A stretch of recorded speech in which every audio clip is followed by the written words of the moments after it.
কোরআন বললে মানায়।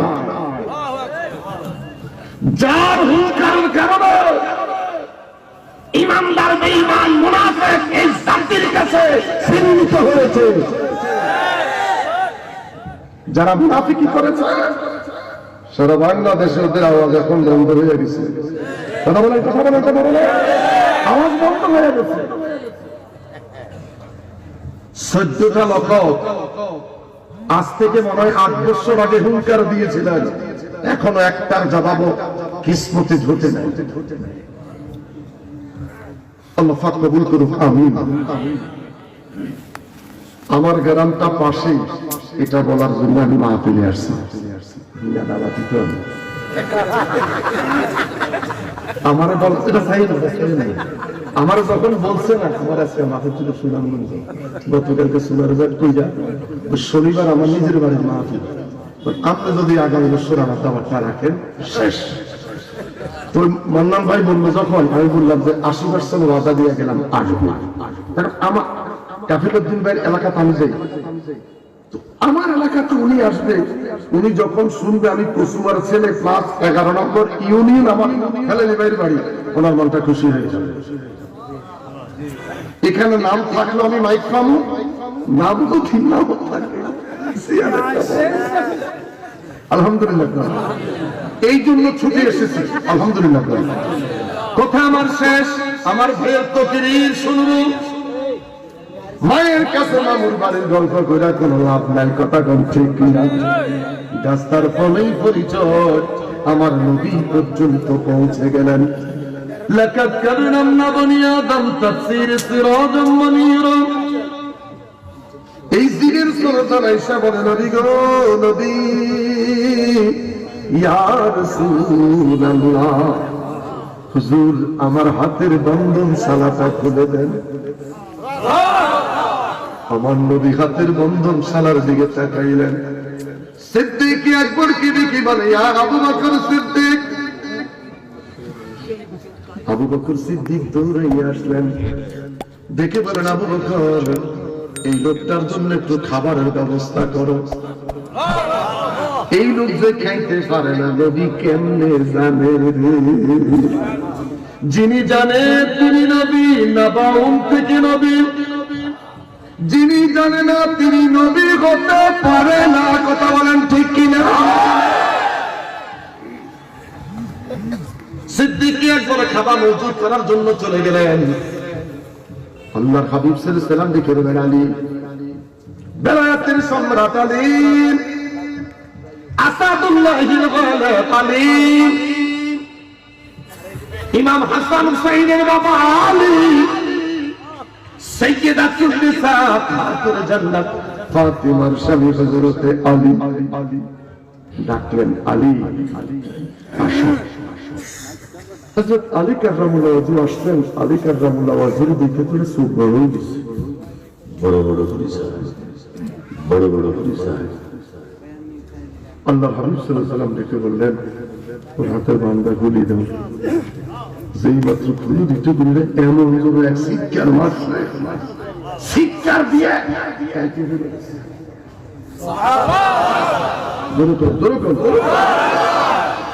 রাসূল সাল্লাল্লাহু আলাইহি ওয়াসাল্লাম আলী সরে যাও।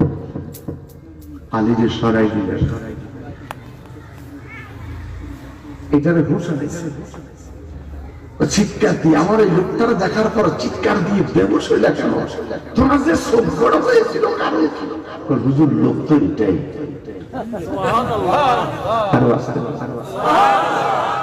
আমার যাবার সময় হলো, দাও বিদায়। আকীদা মজবুত রাখো, সুন্নিয়াতে পতাকা তলে থাকো।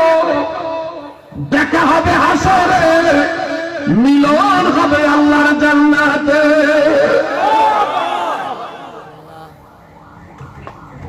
সুন্নি যদি দাবি করো মিলাদ কিয়াম করো, সুন্নি যদি দাবি করো নূর গায়েব হাজার হায়াতুল নবী মানো।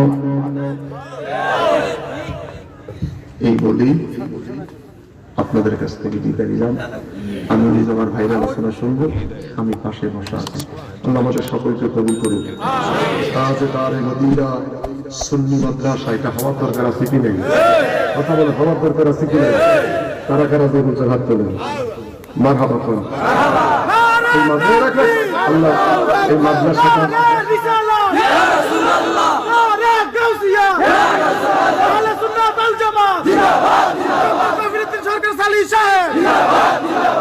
আমরা সবাই মিলে এই প্রতিষ্ঠানটা যেন পশুর পৌরসভার উপরে যেন হয় একটা সুন্নিয়াতের মার্কাজ। আল্লাহ রাব্বুল আলামিন আমার নামে 20 ব্যাগ সিমেন্ট লিখে রেখো, আমার নামে 20 ব্যাগ সিমেন্ট লিখে রেখো। যখন কাজ শুরু হয়ে আমারও বললে আমি যে কোনো এক সময় রবীন্দ্রনগর থেকে আমি এই মাসে আমার নিজের 16 তারিখ আমার মেয়ের বিয়ে, অতএব আমি পারবো না। এটা বুঝতে পারছেন? 30 তারিখ আমার নিজের বাড়ির মাহফিল, জানলা আমি কারো কালেকশন করি না। 16 তারিখ আমার মেয়ের একটা অনুষ্ঠান আছে, আমি একটু চাপে। ফেব্রুয়ারির শেষের দিকে টেলিফোন করবেন, 20 ব্যাগ সিমেন্ট পাঠিয়ে দিবেন ইনশাআল্লাহ। তার কারণ এতগুলো মানুষ দিল, আমি আপনাদের সাথে একটু শরীর থেকে, আমার আব্বা 99 বছর বয়স, আজও বেঁচে আছে। আমার আম্মা সকাল মাগরিবের পরে একসাথে নাস্তা খেয়েছে। আমি কিন্তু আপনার এখন দোয়া করতে যেন টাকা পয়সার ফাইসলে দেখো সব ইজি। বাপে যদি কয় পীরের তো লাগে, বাপের তো আগ করলো না। আমার ভাই এখন আলোচনা করো। আমি এলাকার ছেলে, দেশের ছেলে, পশুয়ার ছেলে, সমস্ত সুন্নিয়াতের মাঠে দাওয়াত দেন চাই না দেন, খবর পাইলে আসার মতন সময় থাকলে হাজির হইব ইনশাআল্লাহ। মনটাকে বড় রাখবেন, হিংসা অহংকার ভুলে যায়েন। যদি হিংসা অহংকার রাখেন, যত বড় পাগড়ি বাঁধেন, হিংসা অহংকার ছেড়ে দিবেন। হিংসা অন্তরে রাইখা যত বড় পাগড়ি বাঁধেন, মনটাকে খোলা রাখবেন। আল্লাহ আমাদের সকলকে কবুল করুন। সময় উপস্থিতি ইনশাআল্লাহ হুজুরে তাকবীর করবেন। তার পূর্বে আমাদের যিনি এই বাগান সাজানোর জন্য তাজদারে মদিনা সুন্নিয়া মাদ্রাসা প্রতিষ্ঠা করার জন্য যিনি আমাদের বিশাল একটি জায়গা দান করেছেন, আমাদের আজকের মাহফিলের প্রধান পৃষ্ঠপোষক এবং তাজদারে মদিনা সুন্নিয়া মাদ্রাসা 12% যিনি জায়গা দান করে মাদ্রাসার কাজ উদ্বোধন করার জন্য সুযোগ করে দিয়েছেন। এই মুহূর্তে হুজুরের পূর্বে উনি সংক্ষিপ্ত আপনাদের সম্মুখে একটি কথা রাখার জন্য বিশেষভাবে অনুরোধ করছি।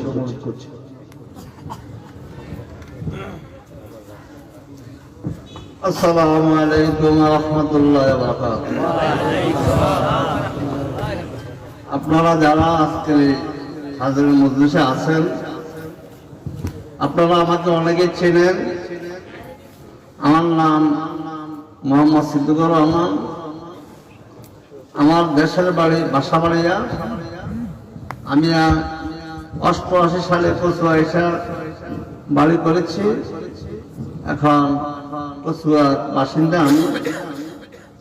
আপনাদের দোয়ায় আমার মতো মূর্খ মানুষকে আল্লাহ যা দান করেছেন, সেজন্য আল্লাহ তাআলা দরবার আমি শুকরিয়া জ্ঞাপন করছি।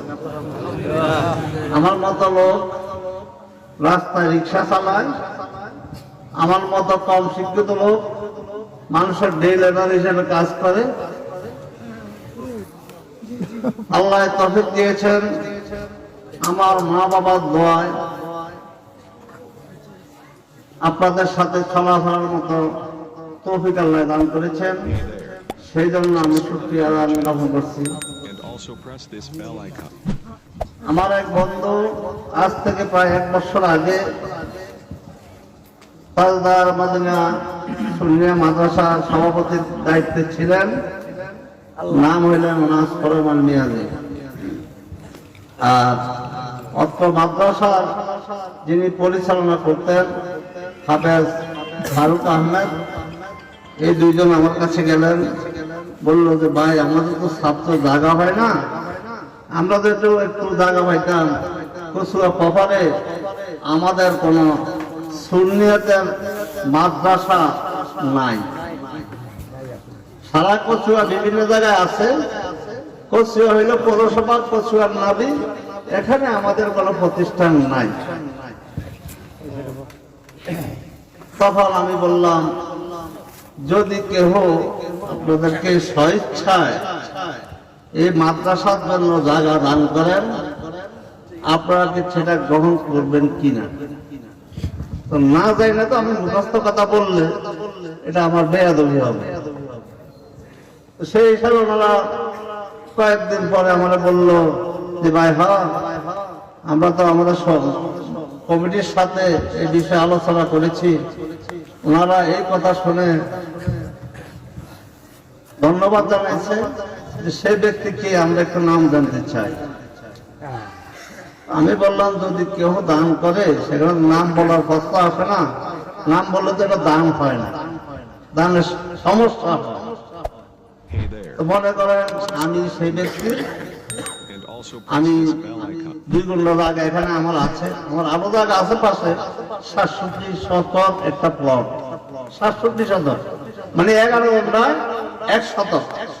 এখানে আমি শুধু একটা কবরস্থানের বাউন্ডারি দিয়েছি, আমার কবর যেন এখানে হয়। আমি সেই জন্যই আমার ছেলেদের উপর ভরসা রাখি নাই, আমি নিজে ইচ্ছায় আমি এখানে একটা কবরস্থান করেছি, বাউন্ডারি ওয়াল করেছি, জায়গাটা একটু বেশি রাখছি। এই কারণে আমার ফ্যামিলিতে মাত্র 4-5 জন লোক, আমি 3 শতকের মতো প্রায় কবরস্থানটা বেড়ে দিয়েছি। আমার উদ্দেশ্য হলো এমনও তো হইতে পারে ঢাকা, চিটাগাং, রাজশাহী, খুলনা, বরিশালের অনেক লোক এখানে মারা দিতে পারে, হয়তো তার কবর জায়গা নাও থাকতে পারে। তো সেই লোকগুলি যেন আমার পাশে শুইতে পারে, আমি সেই জন্য একটা জায়গা বেশি করে দিয়েছি। আপনাদের যথার্থের কথাটা বলছি, আপনারা হয়তো অনেক সময় বিপদে পড়ে যান, বিদেশ লোক মারা গেলে তাকে দেশে পাঠানোর মতো টাকা থাকে না, অবস্থান থাকে না, লোক থাকে না। আজকে আমি ঘোষণা দিয়ে দিলাম, আজকের মহতি সবাই যে যদি কোনো বন্ধু দূর দেশের এখানে মৃত্যুবরণ করে, তার যদি দেশে পাঠানোর মতো অবস্থান না থাকে, তার যদি কোনো এখানে মাটি দেওয়ার অবস্থান না থাকে, সেই জন্য দয়া করে আমার সাথে যোগাযোগ করবেন। আমি চেষ্টা করব সেই বন্ধুকে, সেই বিদেশিকে আমার পাশে রাখার জন্য। আর আমি 2-1টা কথা বলবো, আমি মাইক ছেড়ে দিব। সম্মানিত ব্যক্তিরা আছেন, আমার একটা বেয়াদবি হচ্ছে এখানে কথা বলা না, তারপর আমি ক্ষমা চেয়ে নিচ্ছি। আমার বাবা বিশাল সম্পদের মালিক ছিলেন, আমার বাবা দুনিয়া নাই, আমার মা এই পৃথিবীতে বেঁচে নাই, আমার শ্বশুর শাশুড়ি পৃথিবীতে বেঁচে নাই, আমার 3 মাসের একটি সন্তান এই পৃথিবী থেকে বিদায় হয়ে গেছেন। আমি আপনাদের সকলের কাছে দোয়া চাচ্ছি আমার মা বাপ শ্বশুর শাশুড়ির জন্য। আপনারা সকলে দোয়া করবেন এই মাদ্রাসাটার উছিলা যেন আমার মা বাপ শ্বশুর শাশুড়ি আল্লাহ জান্নাতবাসী করেন। আর আরেকটা কথা বলবো, সেটা হলো আমি 2 ছেলে জনক, 1 মেয়ে, আমার মোট 3 জন। আমার ছোট ছেলে আপনাদের সকলের দোয়ায় বর্তমানে ফিলিপাইন আছেন সমুদ্রে, সে মেরিন ইঞ্জিনিয়ার। তার সুস্বাস্থ্যের জন্য, তার দীর্ঘ হায়াতের জন্য এবং ভবিষ্যতে যেন আপনাদের এই মাদ্রাসা আমার না, আপনাদের মদিনাওয়ালা, মদিনার নাম দেখে আমি পাগল হয়ে গেছি, পাগল হয়ে জায়গা দান করেছি। আলহামদুলিল্লাহ, আল্লাহ যদি কবুল করে এই দোয়াটা আপনাদের কাছে আমি চাই। আর ভবিষ্যতে আমার মৃত্যুর পরে আমার ছেলেরা যেন মাদ্রাসা দান করতে পারে, মাদ্রাসার সাথে সম্পৃক্ত থাকতে পারে, সেই জন্য আপনাদের কাছে আমি দোয়া করছি। আর সর্বশেষ একটা অনুরোধ থাকবে, এই মহকুব জলসায় আমি যদি এই দুনিয়া ছেড়ে চলে যাই, কখন যাব সেটা ঠিক নাই। আমার শরীর খুবই খারাপ, আমি খুব অনেকদিন যাবত অসুস্থ আছি। আজকের মাহফিলে আপনাদের সামনে দু কথা বলতে পারবো, সেটা আমার কোনোদিনও চিন্তা ছিল না। আমি যদি মরে যাই, আপনাদের কাছে মাদ্রাসাটা আমি হাওলা বেড়া দিয়ে গেলাম আল্লাহ তাআলা করে। আপনারা সকলে এই দ্বীনি প্রতিষ্ঠান, এই নবীর মহব্বতে, রসুলের মহব্বতে, মদিনা ওয়ালাদের মহব্বতে আপনারা মাদ্রাসাটার দিকে দেখবেন। মাদ্রাসাটা যেন অতি তাড়াতাড়ি এখানে উন্নয়ন কাজ সমাপ্ত করতে পারে, সেজন্য আপনারা এদিকে হাত বাড়িয়ে দিবেন, সে অনুরোধ রেখে আমি এখান থেকে বিদায় নিচ্ছি। আরেকটা কথা হলো এই, আমি যতদিন বেঁচে থাকি, আমি মাদ্রাসায় সম্পৃক্ত থাকতে পারি এবং প্রত্যেক বছর এই মাদ্রাসায় যেন কিছু আমি দিতে পারি, সেই জন্য আমাকে দোয়া করবেন। আর এই বছরের মাহফিলে আমি মাদ্রাসার জন্য, মাদ্রাসা উন্নয়ন কাজের জন্য আমি নিজে 5,000 টাকা দেব। আপনারা আমার জন্য দোয়া করবেন। আমি বিদায় নিচ্ছি, সকলের কাছে ক্ষমা চেয়ে আপনাদেরকে এই সময়টা আমি অতিবাহিত করছি, এই জন্য কেউ মনে কষ্ট নেবেন না। আর হুজুরের কাছে আমি ক্ষমা প্রার্থী, আপনার সময়টুকু আমি নষ্ট করেছি। আমার প্রতি মনে কষ্ট না রেখে আমার ফ্যামিলির জন্য, আমার জন্য দোয়া করবেন, এই আশা ব্যক্ত করে আমি আমার সংক্ষিপ্ত বক্তব্য এখানে শেষ করছি। আসসালামু আলাইকুম ওয়া রাহমাতুল্লাহি ওয়া বারাকাতুহু। মাশাআল্লাহ, মারহাবা। সম্মানিত উপস্থিতি, আমাদের সভাপতি সাহেবের অনুরোধ ক্রমে ওনার একজন নাতি, আমাদের মাদ্রাসার ছাত্র, সংক্ষেপে একটা কলিমাত রাসূল বলার জন্য আহ্বান করছেন। বলবে বলো দাদা। আসসালামু আলাইকুম ওয়া রাহমাতুল্লাহি ওয়া বারাকাতুহু। আসসালাতু ওয়াসসালামু আলাইকা ইয়া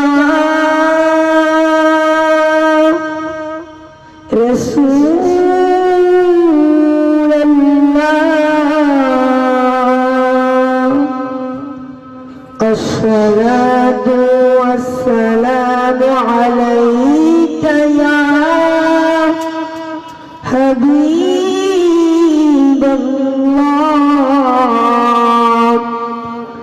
الصلاة والسلام عليك يا شافي المذنبين. الصلاة والسلام عليك يا رحمة للعالمين.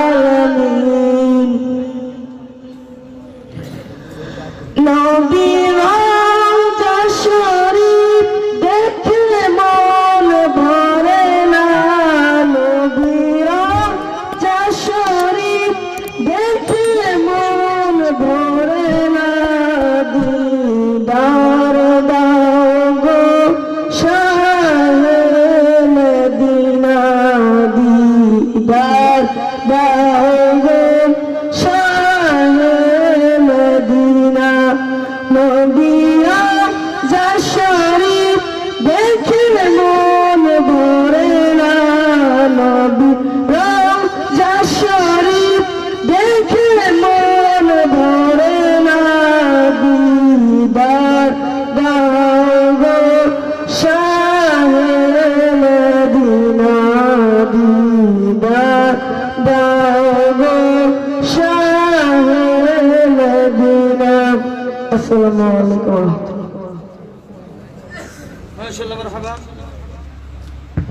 সম্মানিত উপস্থিতি, এই পর্যায়ে আপনাদের সম্মুখে মূল্যবান তাকরীর নিয়ে আসছেন আমাদের আজকের মাহফিলের সম্মানিত প্রধান আলোচক, বিশিষ্ট ইসলামী চিন্তাবিদ, লেখক ও গবেষক, বিশিষ্ট মিডিয়া ব্যক্তিত্ব, মুফাসসির কোরআন, মুফতি কামরুদ্দিন সরকার সালেহী, ডক্টর আল্লামা মুফতি ডক্টর কামরুদ্দিন সরকার সালেহী হুজুরের মূল্যবান তাকরীর করার জন্য সবিনয় আরজ করছি।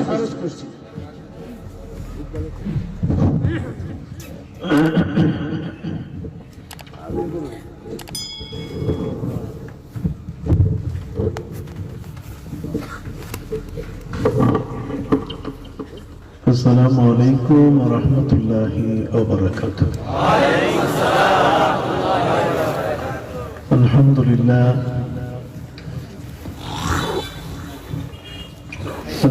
لله نحمده ونستعينه ونستغفره ونؤمن به ونتوكل عليه ونعوذ بالله من شرور أنفسنا ومن سيئات أعمالنا. من يهد الله فلا مضل له ومن يضلله فلا هادي له. ونشهد أن لا إله إلا الله وحده لا شريك له. ونشهد أن سيدنا وحبيبنا وشفيعنا ومولانا محمدا عبده ورسوله صلى الله عليه وعلى آله وصحبه وبارك وسلم. أما بعد فأعوذ بالله من الشيطان الرجيم. بسم الله الرحمن الرحيم. ومن يعظم شعائر الله فإنها من تقوى القلوب. وقال تعالى مخبرا وآمرا إن الله وملائكته يصلون على النبي يا أيها الذين آمنوا صلوا عليه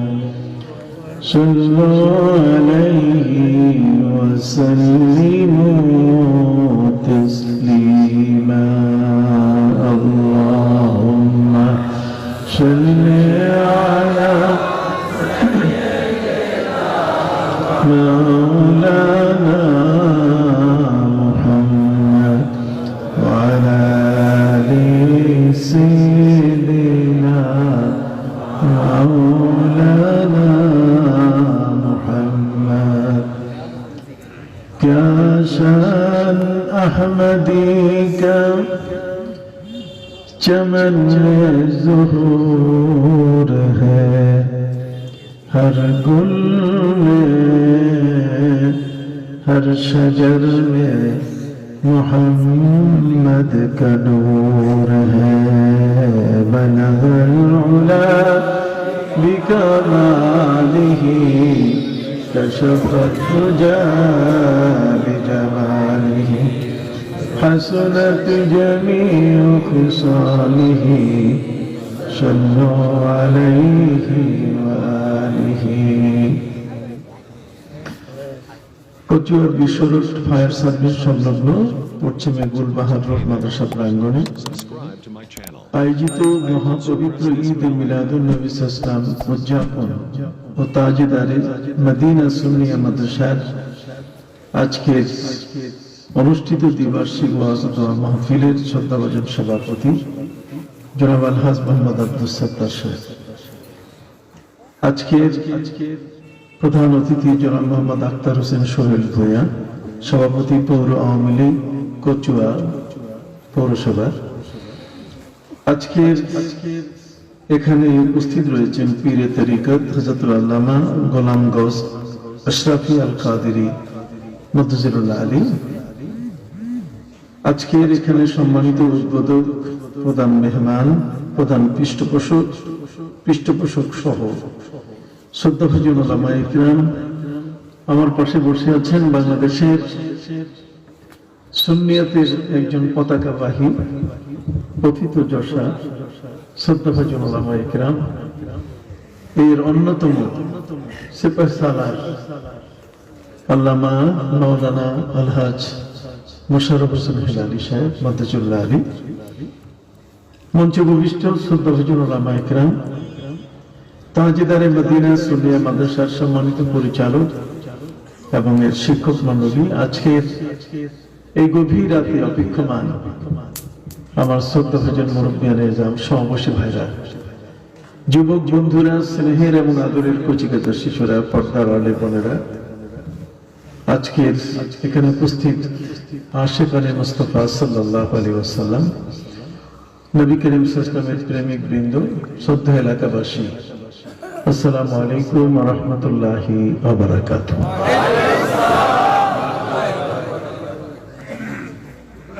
আমার আসতে একটু বিলম্ব হয়েছে কারণে যে আমি একটি রাষ্ট্রীয় প্রোগ্রামে ছিলাম ঢাকার বাইরে।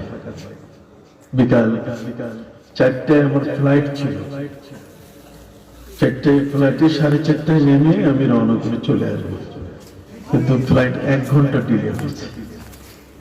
এবং আপনাদের এই মাহফিলে খুব তাড়াতাড়ি আসার জন্য আমি কাঞ্চন ব্রিজ 300 ফিট হয়ে আসতে গিয়ে সেখানে এত জ্যামে পড়ে গেছিলাম যে খুব তড়িৎ গতিতে আসা কষ্টকর হয়ে গেছে। এরপরে মদনগঞ্জের নতুন করে ওখানে একটা সৃষ্ট বাধা জ্যাম, খুব মারাত্মক জ্যাম, সেখানে এটা অতিক্রম করে আসলাম, কিন্তু সাচারের পর থেকে কুয়াশা। আমরা জানলাম তার বাড়িতে ইসালে সব মাহফিল এবং মেয়ের বিবাহ, আল্লাহ যেন সফলভাবে সুসম্পন্ন করার তৌফিক দেন সকল বলেন। বেশি সময় আমি নেব না, সম্মানিত সুধী, আপনারা সকলেই জানেন এই মাদ্রাসাটির নাম হচ্ছে তাজদারে মদিনা সুন্নিয়া মাদ্রাসা। নবী করিম সাল্লাল্লাহু আলাইহি সাল্লামের প্রতি ভালোবাসা না থাকলে এই নাম কখনো মুখে আসে না। একজন ব্যক্তি যে সবসময় বেদাত চর্চা করে, কথায় কথায় বেদাত বাইর করে, নবী করিম সাল্লাল্লাহু আলাইহি সাল্লামের সুন্নাত গুলোকে যে বেদাতে পরিণত করে, আপনি দেখবেন তার মুখে কোনোদিন মদিনার প্রশংসা আসবে না। আপনি যদি তার সাথে হজে যান, বিপদে পড়ে যাবেন, সে আপনাকে বলবে যে মদিনায় যাওয়ার দরকার নাই। প্যারা নবী রাসূল করিম সাল্লাল্লাহু আলাইহি ওয়াসাল্লামের রওজা মুবারকে যেতে বাধা দেওয়া, এটি ইসলামের কোন ফর্মুলায় আছে বলে আমার জানা নাই। জগতের মধ্যে সকল নবী যাকে দেখার জন্য আল্লাহর কাছে আবেদন, যার উম্মত হওয়ার জন্য আল্লাহর কাছে আবেদন, এবং আল্লাহ তাআলা তাদের সেই আবেদন পূরণ করলেন পবিত্র মেরাজে রাতে। নবী করিম সাল্লাল্লাহু আলাইহি ওয়াসাল্লামকে জিবরিল আমিন বললেন, আপনি ইমামতিতে যান, আপনার পেছনে 1,24,000 অথবা 2,24,000 সমসংখ্যক নবী এবং রাসূল আজকে নামাজ পড়বেন। একদিকে নবীদের আশা পূরণ, অপরদিকে নবীজি একজন ইমামুল আম্বিয়া ওয়াল মুরসালিন, তিনি এই জগতের সকল নবী এবং রাসূলের ইমাম, এই কথাটি যেন প্রতিষ্ঠিত হয়। আল্লাহ পাক রব্বুল আলামিন সেই পদবিটাকে বাস্তবতা, এর বাস্তব রূপ দান করতে তিনি প্রিয় নবী সাল্লাল্লাহু আলাইহি ওয়াসাল্লামের জন্য ওভারস্ট ট্রানজিট পবিত্র মেরাজে যাওয়ার এই পথে বাইতুল মুকাদ্দাস মসজিদে আকসায় আমার প্রিয় নবী সাল্লাল্লাহু আলাইহি ওয়াসাল্লামকে সেখানে কিছু সময়ের জন্য অবতরণ করার, সেখানে অবস্থান করার আল্লাহ আদেশ দিয়েছেন। আর সেই আদেশের ফাঁকে নবীদের আশা আল্লাহ পূরণ করেছেন। এখন প্রশ্ন হলো, যত নবী এবং রাসূল, হযরত নবী মুসা আলাইহিস সালাম আমাদের প্রিয় নবীর সাথে কথা বলেছেন। তিনি বলেছেন যে আপনি যখন যাবেন আল্লাহর সেই আরশে, এই আরশ তো আল্লাহ তাআলা কাউকে দেখালেন না। আমরা কোন নবী আরশ দেখি নাই। হযরতে বাবা আদম আলাইহিস সালাম থেকে নিয়ে আমাদের হযরতে নবী ঈসা আলাইহিস সালাম পর্যন্ত আল্লাহর যে আরশ কেউ দেখেনি, কিন্তু আল্লাহ পাক রব্বুল আলামিন তার প্রিয় হাবিব সাল্লাল্লাহু আলাইহি ওয়াসাল্লামকে তিনি আরশের মেহমান বানিয়েছেন। তাকে আল্লাহ লাহুতের মেহমান বানিয়েছেন। যেহেতু আমাদের প্রিয় নবী সাল্লাল্লাহু আলাইহি ওয়াসাল্লাম আল্লাহর আরশে যাচ্ছেন, আরশ কেমন, আরশের আল্লাহর কি কি আয়োজন আছে, একটা বিরাট কিছু। যেহেতু আল্লাহ পাক রব্বুল আলামিন স্বয়ং সেখানে নবীকে দাওয়াত করে নিচ্ছেন। পবিত্র কোরআন মজিদে সেটাকে ইসরা বলা হয়েছে, হাদিস শরীফের ভাষায় সেটাকে মেরাজ বলা হয়েছে।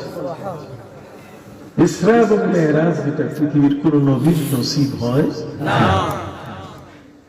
এটা এক্সেপশনাল। আমাদের প্রিয় নবী সাল্লাল্লাহু আলাইহি ওয়াসাল্লামকে আল্লাহ তাআলা এই মর্তবা দিয়েছেন, এবং যেই ভাষা প্রয়োগ করা হয়েছে এই ভাষা, এর মধ্যেও আজকের কিছু দুষ্ট দুরাচার তারা ভেজাল সৃষ্টি করেছে। আল্লাহ পাক রব্বুল আলামিন তার প্রিয় হাবিব সাল্লাল্লাহু আলাইহি ওয়াসাল্লামকে কাছে যখন নিলেন, কত কাছে তিনি নিলেন, 4টি শব্দে সেটা বর্ণনা করছেন। কয়টি? 4টি শব্দ। সুম্মা দানা ফাতাদাল্লা ফাকানা কাবা কাউসাইনি আও আদনা। কথা কি বুঝতে পারছেন?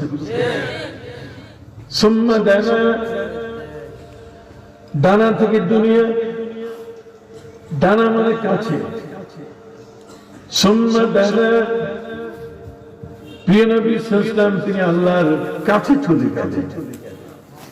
ফাতাদাল্লা, তাদাল্লি শব্দের অর্থ হচ্ছে নিকটে আসা, কাছে আসা, আর কি নিকটে আসা। ফাতাদাল্লা ফাকানা কাবা কাউসাইন। যদি এটা বুঝতে কারো অসুবিধা হয়, আল্লাহ নিজে এর তাফসীর করলেন, আল্লাহ নিজেই ব্যাখ্যা করলেন। ফাকানা কাবা কাউসাইন, কাবা কাউসাইন হলো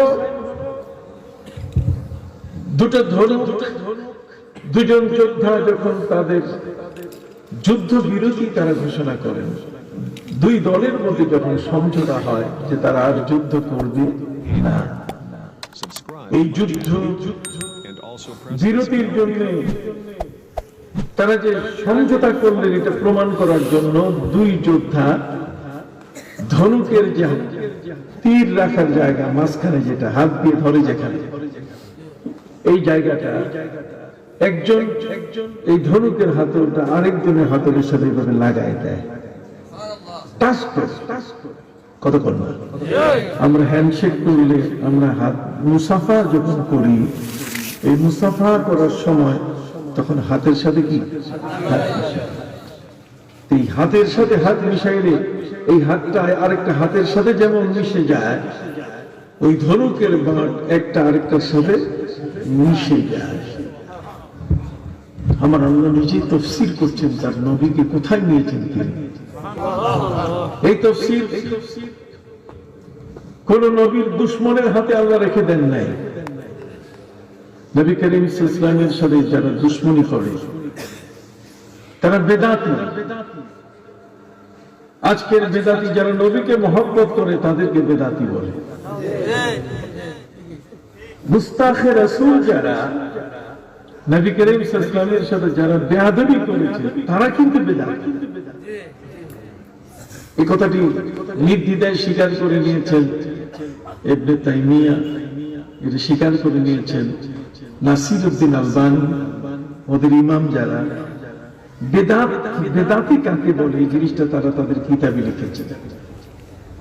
সম্মানিত সুধী, আমাদের প্রিয় নবী সাল্লাল্লাহু আলাইহি ওয়াসাল্লাম হুনাইনের যুদ্ধ পরবর্তী যুদ্ধলব্ধ সম্পদ, গনিমতের মাল যেটি মুসলমানরা পেয়েছেন, নবী করিম সাল্লাল্লাহু আলাইহি ওয়াসাল্লাম এটাকে সুষম বন্টন করছেন। সাহাবায়ে কেরামের মাঝে সুন্দর করে প্রত্যেকের কাছে ইনসাফ ভিত্তিক বন্টন তিনি করছেন। নবীর বন্টন তো ইনসাফ ভিত্তিক। সম্মানিত সুধী, এই মুহূর্তে নবী করিম সাল্লাল্লাহু আলাইহি ওয়াসাল্লামের সামনে একজন ব্যক্তি আসলো, যার নাম হলো যুল খুয়াইসারা। নাম কি? যুল খুয়াইসারা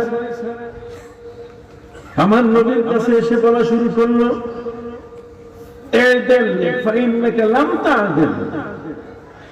আপনি ইনসাফ করুন, আপনি ইনসাফের সাথে বন্টন করুন, আপনি ন্যায্য ইনসাফ করছেন না।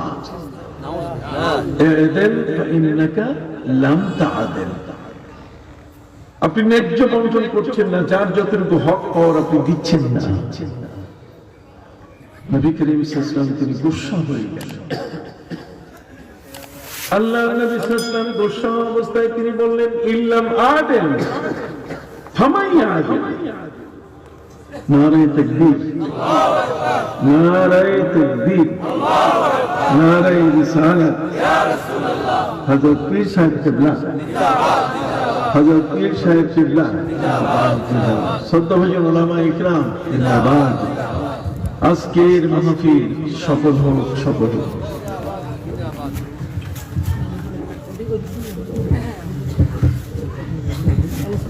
আমার চ্যানেল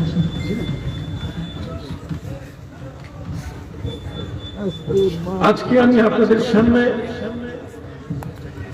কারা বেদাতি সম্পর্কে কি বুঝাচ্ছি, এটা আপনাদের জানা দরকার।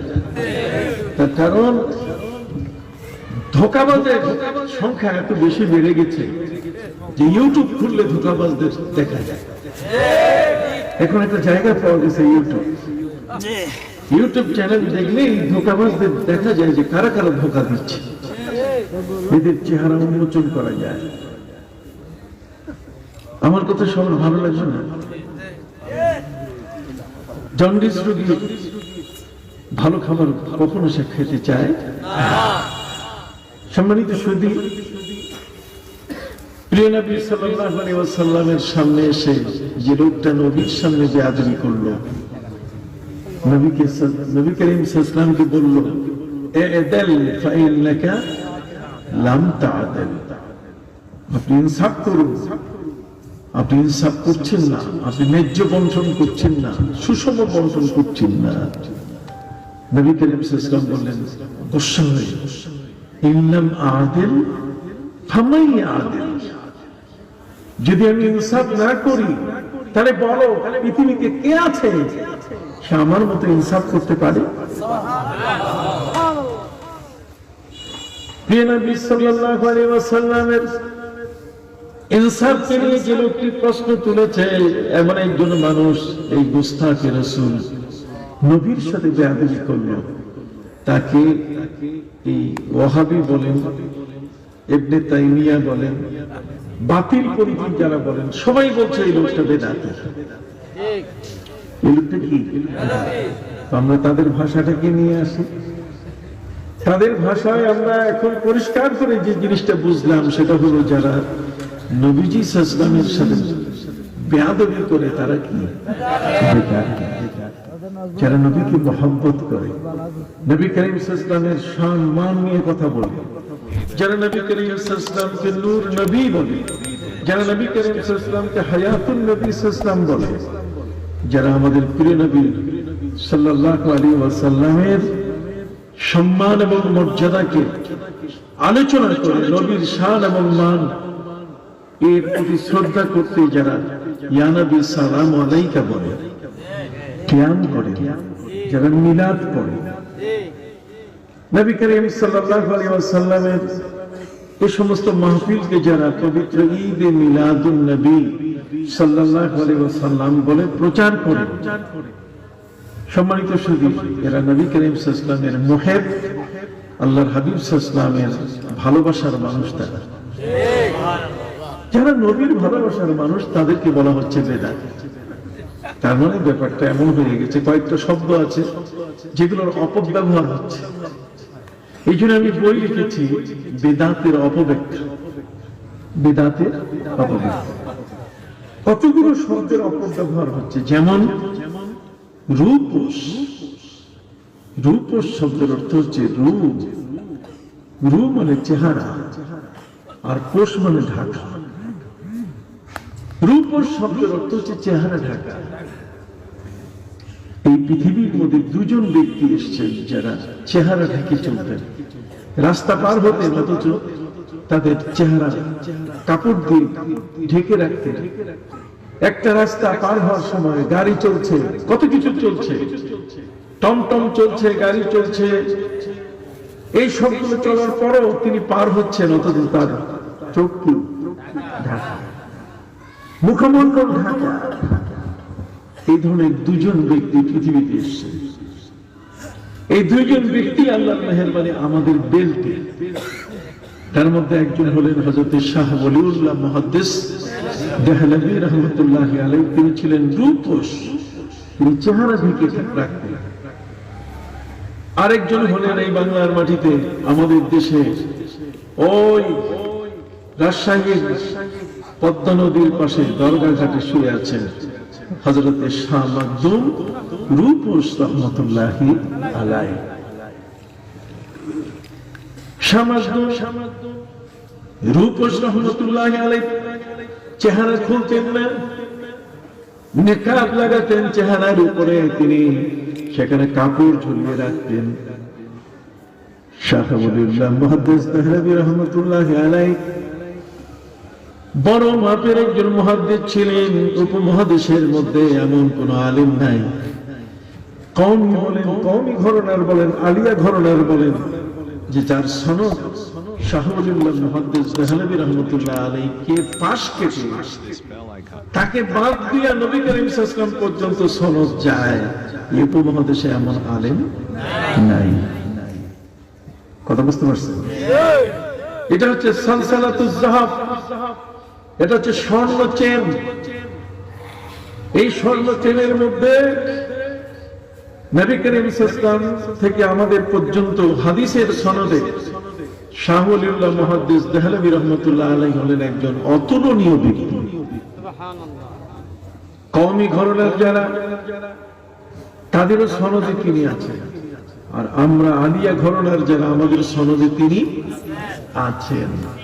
এখন আসেন, সবার সনদে যেহেতু তিনি আছেন, একজন কওমি ঘরানার ব্যক্তি যখন ক্বালা ক্বালা রাসূলুল্লাহ সাল্লাল্লাহু আলাইহি ওয়াসাল্লাম এটা পড়ার আগে যখন তিনি বলেন ওয়াবিহি ক্বালা হাদাসানা ফুলান ইবনে ফুলান, আমার কাছে হাদিস বর্ণনা করছেন অমুক অমুক, অমুকের ছেলে অমুক, সেক্ষেত্রে শাহ ওলিউল্লাহ মুহাদ্দিস দেহলভী রাহমাতুল্লাহ আলাইহির নাম চলে আসবে। এই শাহ ওলিউল্লাহ মুহাদ্দিস দেহলভী রাহমাতুল্লাহ আলাইহি কি করতেন? আমরা রমজান মাসে মক্কা শরীফে যাই, মক্কা আল মুকাররমা, মক্কা আল মুআজ্জামা, সেখানে যাই, অত্যন্ত ভালো কথা।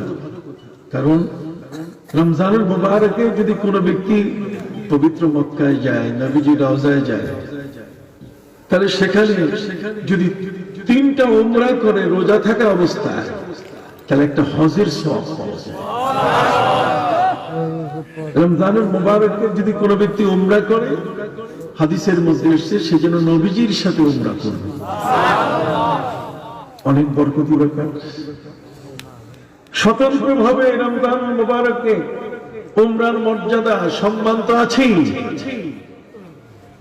কিন্তু হযরত শাহ ওলিউল্লাহ মুহাদ্দিস দেহলভী রাহমাতুল্লাহি আলাইহি আমল ব্যতিক্রম করলেন। তিনি মক্কা আল মুকাররমায় পৌঁছতেন যখন রবিউল আউয়াল মাস শুরু হতো তার আগে। রবিউল আউয়াল মাস শুরু হওয়ার কি আগে? আপনি কি আমার কথা শুনতেছেন? আমাকে একটু শুনুন। পারলে কাটবেন, পারবেন না কাটবেন।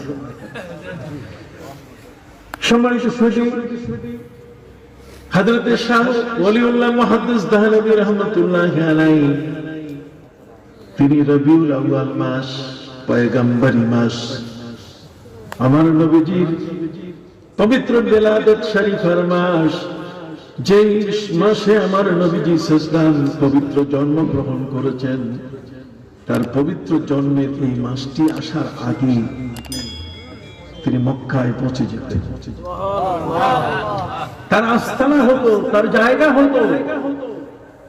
আমরা যখন মক্কায় যাই, তখন 5 স্টার হোটেল তালাশ করি, হিলটন তালাশ করি, জমজম টাওয়ার সেখানে তালাশ করি।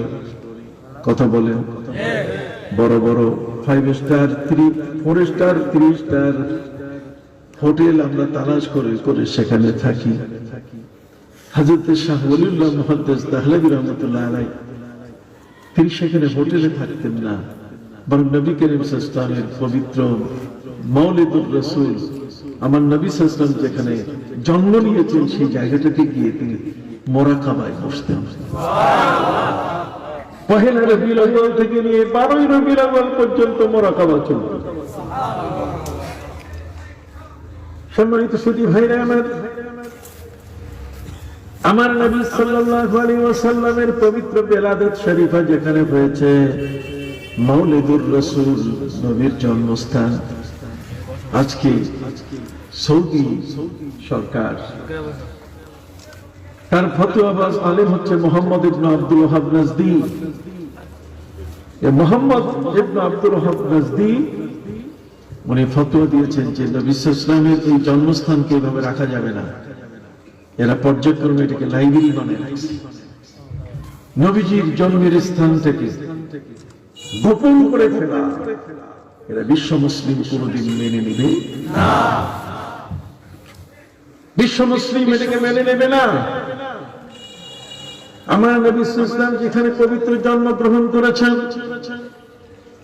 সাইয়্যিদা আমিনা যার গর্ভ থেকে নবীজি জগতের মধ্যে এসেছেন, সেই জায়গাটি এমন সৌদি সরকার ক্ষমতায় আসার আগে যারা ছিলেন তারা এখানে ছোট্ট একটা মসজিদও বানিয়েছিলেন এবং সেখানে একটি হেফজখানা, একটা মাদ্রাসা তৈরি দিয়েছিলেন এবং সেই মাদ্রাসার মধ্যে দস্তুর মতো সেখানে একজন কেরাত পড়াতেন, কেরাত শেখাতেন ওস্তাদ, সেখানে নামাজ হতো।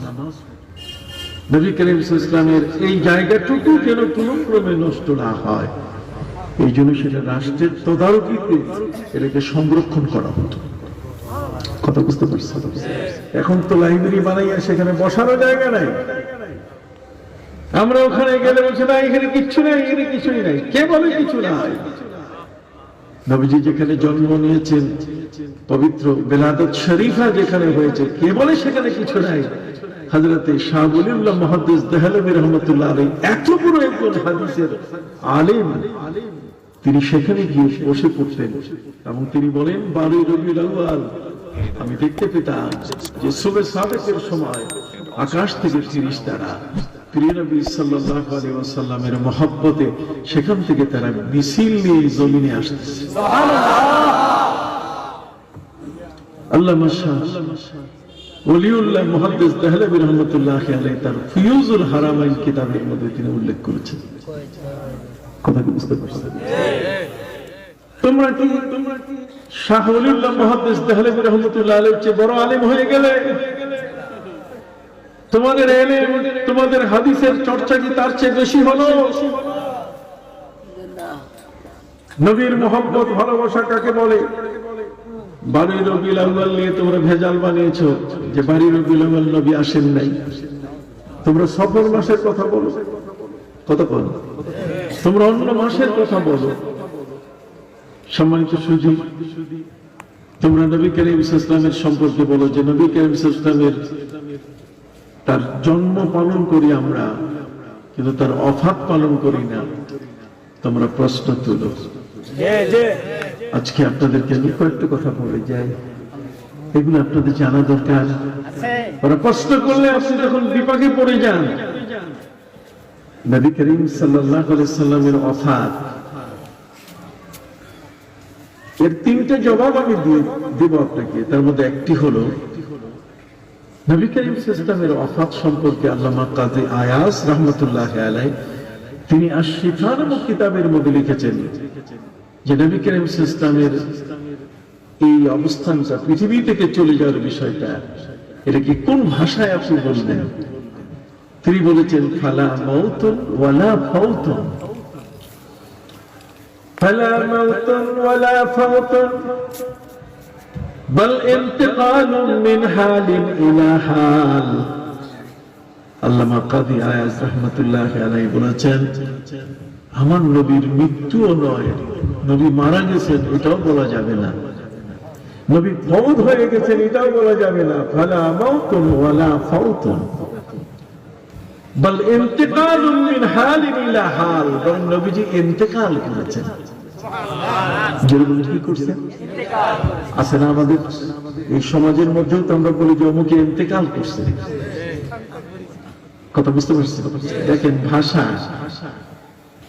ভাষা বাল ইন্তিকালুন মিন হালিন ইলা হাল,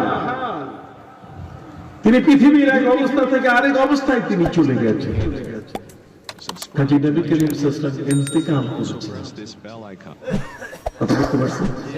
সবাই আমরা বলবো কি যে নবী মারা গেছে?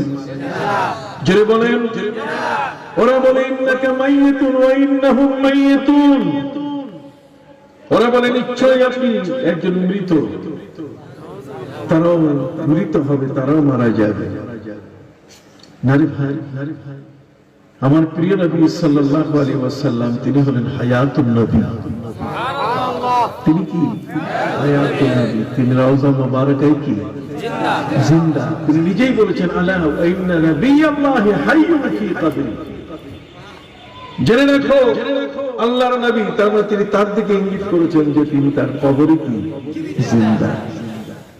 শুধু তাই নয়, বরং নবী পরিবারকে নিয়ে আল্লাহর হাবিব সাল্লাল্লাহু আলাইহি ওয়াসাল্লাম বলেছেন আলা ওয়া ইন্না আম্বিয়া আল্লাহি আহয়াউন ফি কুবুরিহিম ওয়া হুম ইউসাল্লুন। মনে রাখবে দুনিয়ার যত নবী এবং রাসূল যারা ইন্তেকাল করেছেন, পৃথিবী থেকে চলে গেছেন, তারা প্রত্যেকেই তাদের কবরে তারা নামাজ পড়েন। নবীগণ কবরে কি পড়েন? নামাজ পড়েন। আসুন না নবীগণ থেকে তারপর আমার নবীর কাছে আসি। সকল নবী তার কবরে নামাজ পড়েন। আসুন আসুন, হুজুর বুখারীতে আছে কিনা? আমি বললাম বুখারীতে না থাকলে কি মুসলিমের হাদিস গ্রহণযোগ্য নয়? যদি বুখারী মুসলিমে না থাকে তাহলে তিরমিজি আবু দাউদের হাদিস কি গ্রহণযোগ্য নয়? অবশ্যই। সিয়াসিত্তা আপনি জাল বললে হবে না। গোটা জাতি এই 6খানা কিতাব কি বলছে? সহিহ বলছে, সহিহ বলছে, সহিহ সিয়াসিত্তা। অতএব আপনি এখন জাল এর মধ্যে বানাইলে হবে না। সম্মানিত সুধী ভাইরা আমার, সহিহ বুখারীর মধ্যে এসেছে আমার নবী সাল্লাল্লাহু আলাইহি ওয়াসাল্লাম তিনি বলেন পবিত্র মেরাজে রাতে যখন আমি যাচ্ছি, মেরাজ হয়েছে রাতে, কিসে? নবীর কাছে লাইলা ওয়া নাহারা সাওয়া, নবীজির কাছে দিন এবং রাত উভয়টা সমান। নবী দিনে যেমন দেখেন, নবী রাতেও তেমন দেখেন। সুবহানাল্লাহ। সুবহানাল্লাহ আসতে বলেন। আমাদের রাতের বেলায় দৃষ্টি শক্তি থাকে না, কিন্তু আমার নবীর দৃষ্টি শক্তি কোন অংশে কমে না। তিনি দিনেও যেমন দেখেন, তিনি রাতেও তেমন কি দেখেন। তিনি কাছে থেকে যেমন দেখেন, তিনি দূরের বস্তুকেও কি দেখেন। আল্লাহর হাবিব সাল্লাল্লাহু আলাইহি ওয়াসাল্লাম বলেছেন ওয়াল্লাহি ইন্নী লা আরাকুম মিন যাহরি কামা আরাকুম আমামি। নবীজি বলেন আমি তোমাদেরকে পিছন দিক থেকে এমন দেখি, এমন ভাবে দেখি যেমন তোমাদেরকে আমি সামনে দেখতে পাই। সুবহানাল্লাহ। সামনে পিছন ডান বাম আল্লাহ তাআলা নবীর কাছে সমান বানিয়ে দিয়েছে। সুবহানাল্লাহ। ইভেন আমার নবী সাল্লাল্লাহু আলাইহি ওয়াসাল্লাম বলেন ওয়াল্লাহি ইন্নী লারাআইতুল জান্নাতা ওয়া জাহান্নামা মিন হাহুনা। নবীজি বলেন খোদার কসম আমি যখন নামাজে দাঁড়াই তখন আল্লাহর জান্নাত জাহান্নাম আমি দেখতে পাই। সুবহানাল্লাহ। সেই নবী মাটির নিচে দেখেন কিনা? عن ابن عباس رضي الله تعالى عنهما أنه قال مر رسول الله صلى الله عليه وسلم على قبرين وما يعذبان في كبير أما أحدهما يمشي بالنميمة وأما الآخر لا يستتر من البول إلى آخر الحديث. حضرت আব্দুল্লাহ ইবনে আব্বাস রাদিয়াল্লাহু আনহুমা তিনি বলেন, নবীজি একটি মরু প্রান্ত অতিক্রম করছেন।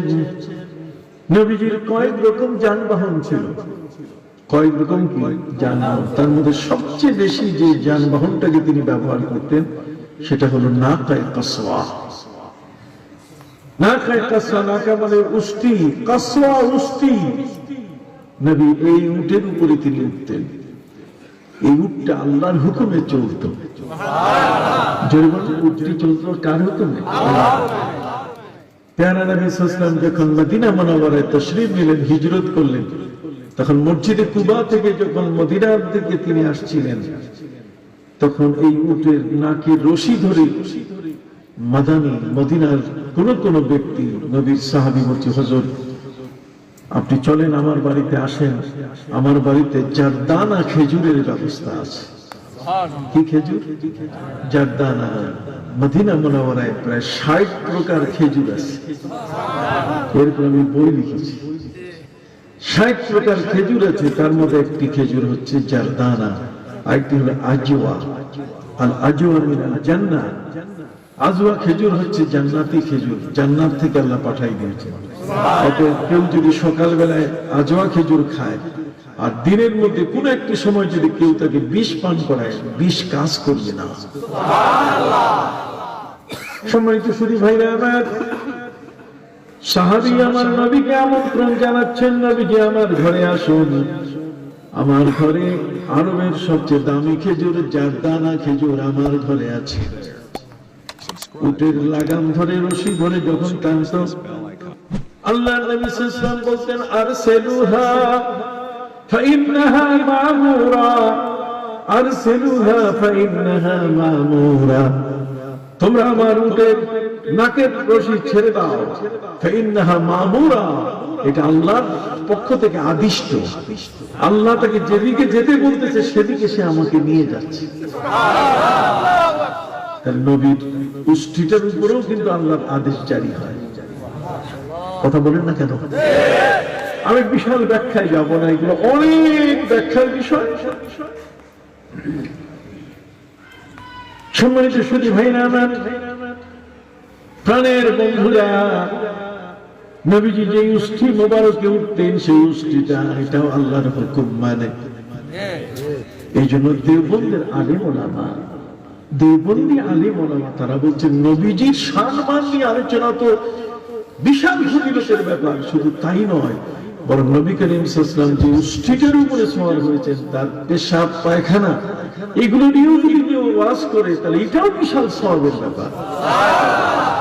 ওরা স্বীকার করে, তাহলে যারা আজকে মিলাদ মানে না এরা কারা? দেওবন্দিরা তাদেরকে তাদের মধ্যে লিখছে। কত নবী করিম সাল্লাল্লাহু আলাইহি ওয়াসাল্লাম যেই গাধার উপরে সওয়ার হয়েছেন, যে উষ্ঠির উপরে সওয়ার হয়েছে, সেই গাধা উষ্ঠির পেশাব পায়খানা এটা নিয়েও যদি কেউ ওয়াজ করে আলোচনা করে, এটাও বরকতের ব্যাপার। তাহলে যারা আজকে দেওবন্দের নামে, যারা আজকে নবী করিম সাল্লাল্লাহু আলাইহি ওয়াসাল্লামের এই বিষয়গুলো নিয়ে কটাক্ষ করছেন, তারা কারা?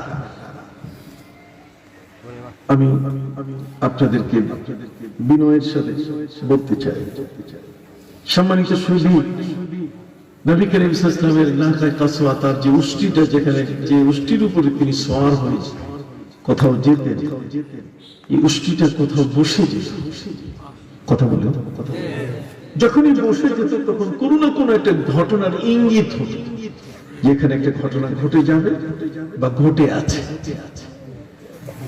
হযরত আব্দুল্লাহ ইবনে আব্বাস রাদিয়াল্লাহু তাআলা আনহু তিনি বলছেন, মাররা রাসূলুল্লাহ সাল্লাল্লাহু আলাইহি ওয়াসাল্লাম আলা কবরাইন। নবী করিম সাল্লাল্লাহু আলাইহি ওয়াসাল্লাম দুটো কবরের পাশ দিয়ে যাচ্ছিলেন। কবর দুটো মাটিতে ঢাকা ছিল, চেনার কোনো উপায় ছিল না। আল্লাহর নবী সাল্লাল্লাহু আলাইহি ওয়াসাল্লামের মুষ্টি মোবারক বসে গেল। নবী করিম সাল্লাল্লাহু আলাইহি ওয়াসাল্লাম সাহাবায়ে কিরামকে বললেন, সাহাবীরা আমার মুষ্টিটা এখানে বসে গেল কেন, তোমরা কি জানো? সাহাবায়ে কিরাম বলছেন, হুজুর আমাদের এটা জানা নেই। নবীজি বলছেন যে আমি দেখতে পাচ্ছি মাটির নিচে দুইজন ব্যক্তির কবর আযাব হচ্ছে। কয়জন ব্যক্তি? মাটির ভিতরে দুইজন ব্যক্তির কবর আযাব হচ্ছে। নবীজির চাচি আম্মা হযরত আলী রাদিয়াল্লাহু তাআলা আনহুর মা ফাতিমা বিনতে আসাদ, খাজা আবু তালেবের স্ত্রী, নবীর চাচি আম্মা হযরত আলীর মা, যিনি সবসময় কাবা ঘরের খাদেমা ছিলেন। নবীর এই চাচা চাচি আম্মা সবসময় কাবা ঘরের চতুর্দিকে যা কিছু ময়লা হতো সবগুলো তিনি ঝাড়ু দিয়ে পরিষ্কার করতেন। কাবামুখী ছিলেন তিনি, তার গোটা জীবনটা ছিল কাবামুখী। হযরত আলী মায়ের পেটে, হযরত আলী কি মায়ের পেটে, ঠিক এই সময় মায়ের পেটে থাকা অবস্থায় মা ফাতেমা বিনতে আসাদ কাবা ঘরের চতুর্দিকে পরিষ্কার করছিলেন। এই মুহূর্তে কাবা ঘরের দরজা খুলে দেওয়া হয়েছিল। তখন কাবা ঘরের দরজা ছিল নিচে, কথা বুঝতে পারছেন? গ্রাউন্ড লেভেলে, মাটির সমান। মানুষগুলো সেখানে যখন প্রবেশ করছে, হযরত আলীর মা তিনিও প্রবেশ করলেন। কাবা ঘর ঝাড়ু দিতে দিতে সেখানে তার প্রসব বেদনা হলো, আর সে জায়গায় জন্ম নিলেন হযরত আলী। এটা হাদিস দ্বারা সাব্যস্ত। হযরত আলী রাদিয়াল্লাহু তাআলা আনহু তিনি কাবায় জন্ম নিয়েছেন। তার মা হযরত ফাতেমা বিনতে আসাদ আমার নবীকে বিপদের মুহূর্তে তার শক্তি অনুযায়ী সহযোগিতা করেছেন। সম্মানিত সুধী, ফাতেমা বিনতে আসাদ রাদিয়াল্লাহু তাআলা আনহা যখন ইন্তেকাল করেন, আমার নবী সাল্লাল্লাহু আলাইহি ওয়াসাল্লাম তিনি নিজেই চাচি আম্মার লাশটাকে কোলে নিয়ে তিনি ওই জান্নাতুল বাকি কবরস্থানের মাটির ভিতরে তিনি রাখলেন। নবীজি কবরের মধ্যে নেমেছেন। চাচি আম্মার কবর, চাচি আম্মার কবরে আমার নবীজি নামলেন। যেই কবরে নবী নামেন সেই কবরে আযাব বড় কঠিন, সেখানে আযাব হয় না। ফাতেমা বিনতে আসাদ চাচি আম্মার কবরের উপরে মাটি দেওয়া শেষ হয়ে গেল। মাটি দেওয়া শেষ হয়ে গেল, আমার নবী সাল্লাল্লাহু আলাইহি ওয়াসাল্লাম সেই কবরের উপরে উপর হয়ে তিনি শুয়ে পড়লেন। সাহাবায়ে কেরাম হয়ে গেলেন। নবীজির সঙ্গী হয়ে এতদিন আমরা চলাফেরা করি, অথচ নবীজি সাল্লাল্লাহু আলাইহি ওয়াসাল্লাম কখনো কোন কবরের উপরে তিনি শুয়ে পড়েন নাই। অথচ চাচি আম্মার কবরের উপরে তিনি শুয়ে বেশ সময় ধরে সেখানে কেমন জানি মাটির সাথে তিনি যুদ্ধ করতেছেন। নবীজি এবার উঠে দাঁড়ালেন। সাহাবায়ে কেরাম জিজ্ঞাসা করলেন, ইয়া রাসূলুল্লাহ, ইয়া হাবিবাল্লাহ, রাআইনাকা মা রাআইনাকা ক্বাব। হে নবী, আপনাকে এমন কিছু আজকে আমরা করতে দেখলাম যা আর পূর্বে কখনো দেখি নাই। আপনি চাচি আম্মাকে দাফন করার পরে কবরের উপরে শুয়ে পড়লেন, এমনটা তো নবী আর কোন সময় দেখি নাই। নবীজি সাল্লাল্লাহু আলাইহি ওয়াসাল্লাম বলেন, আমি যখন আমার চাচি আম্মাকে কবর দিয়ে মাটি দিয়ে ঢাকা দিলাম, তখন আমি দেখতে পেলাম যে আমার চাচি আম্মার কবরের মধ্যে যুক্তাতুল কবর, দুই দিকের মাটি এক হয়ে যাচ্ছে। কে দেখছেন? আমার নবী। তিনি কি মিথ্যা বলছেন? নবীর দৃষ্টি মাটির নিচেও চলে গেছে। সুবহানাল্লাহ কইবেন? আমার নবীকে কার সাথে তুলনা করবেন? আপনি থেকে বড় ভাই আর ছোট ভাই বানাই দিয়েছেন, আপনি ছোট ভাই হয়ে গেছেন। আদব থাকা দরকার। কার সাথে কাকে তুলনা করছেন আপনি? সম্মানিত সুধী, আমার নবী সাল্লাল্লাহু আলাইহি ওয়াসাল্লাম তিনি বলেন, সাহাবীরা বলো তো এই মাটির নিচে তোমরা কিছু দেখতে পাও কিনা? সাহাবায়ে কেরাম বলেন, হুজুর আমরা কিছু দেখি না। নবীজি বলেন, আমি দেখতে পাচ্ছি এখানে দুজন ব্যক্তি কবর আযাব হচ্ছে। একজন পেশাব থেকে নিজেকে রক্ষা করতো না, আরেকজন চুগলখোর ছিল, মানুষের মধ্যে দ্বন্দ্ব সৃষ্টি করে দিত। কথা বুঝতে পারছেন? নবী করিম সাল্লাল্লাহু আলাইহি ওয়াসাল্লাম সাহাবায়ে কিরামকে বললেন, তোমরা একটা কাজ করো, একটা খেজুরের ডাল আমাকে এনে দাও। নবীজির হাতে খেজুরের ডাল দেওয়া হলো।